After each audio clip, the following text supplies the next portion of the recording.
ആ കാണുന്നത് വെള്ളക്കെട്ടുകളാണ്. ആ ഒരു ട്രെയിൻ വരുന്ന ആ ഒരു പാലമുണ്ടല്ലോ, ആ വളഞ്ഞിട്ടുള്ള, അതാണ് ഇവിടുത്തെ ഒരു ഹൈലൈറ്റ്. എനിക്ക് ഭയങ്കരമായിട്ട് ഇഷ്ടപ്പെടുത്തിയ ആ ഒരു സീനറി.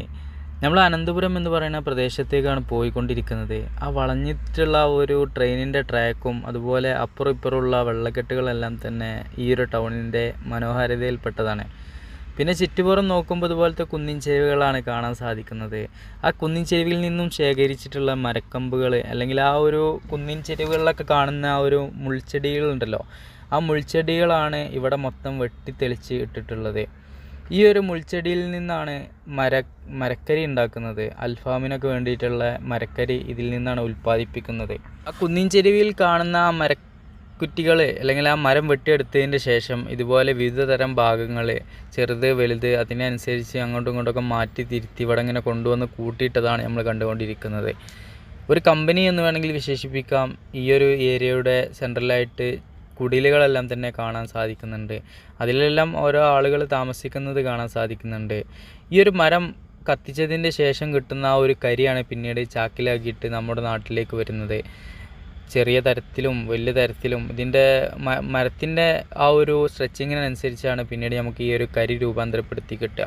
അൽഫാം ഉണ്ടാക്കുവാൻ വേണ്ടിയിട്ടും അതുപോലെ റൊട്ടി ഉണ്ടാക്കാൻ വേണ്ടിയിട്ടും തന്തൂരി അടുപ്പ് എന്ന് പറയുന്ന ആ ഒരു അടുപ്പുണ്ടല്ലോ, നമ്മൾ റൊട്ടി കൊണ്ടുവന്ന് ഒട്ടിച്ച് വെക്കണേ, ആ അടുപ്പിലെല്ലാം നിക്ഷേപിക്കുന്നത് ഈ കരിയാണ്. ആ അടുപ്പിലേക്ക് വേണമെങ്കിൽ നമ്മുടെ നാട്ടിലെ മരങ്ങളും ഉപയോഗിക്കാം എന്നുള്ളത് വേറൊരു പ്രത്യേകതയാണ്. ഈ മരം കുറച്ച് മുള്ളിനാലാണ് ഇങ്ങനെ ഉണ്ടായിട്ടുണ്ടാവുക. പിന്നീട് ആ മുള്ളൊക്കെ ചെത്തിയെടുത്തിട്ടാണ് ഇവർ ഇങ്ങോട്ട് കൊണ്ടുവരുന്നത്. ആ മുള്ളാണ് ഈ ഒരു മരം വെട്ടിയെടുക്കാൻ ബുദ്ധിമുട്ട് എന്നെല്ലാം പറഞ്ഞു കേട്ടിട്ടുണ്ട്. എവിടെ നോക്കിയാലും ഇതിൻ്റെ വിവിധ തരം ഭാഗങ്ങൾ ഇങ്ങനെ ഒരുമിച്ച് കൂട്ടി വെച്ചിട്ടുണ്ട് എന്നുള്ളതാണ്. ഇതൊക്കെ ഇനി കത്തിക്കാനുള്ളതാണ്. കത്തിച്ച് കഴിഞ്ഞതിന് ശേഷം വരുന്ന ഭാഗങ്ങൾ നമ്മുടെ നാട്ടിലേക്ക് ലോഡ് കണക്കിനാണ് ഇവിടെ നിന്നൊക്കെ വന്നുകൊണ്ടിരിക്കുന്നത്.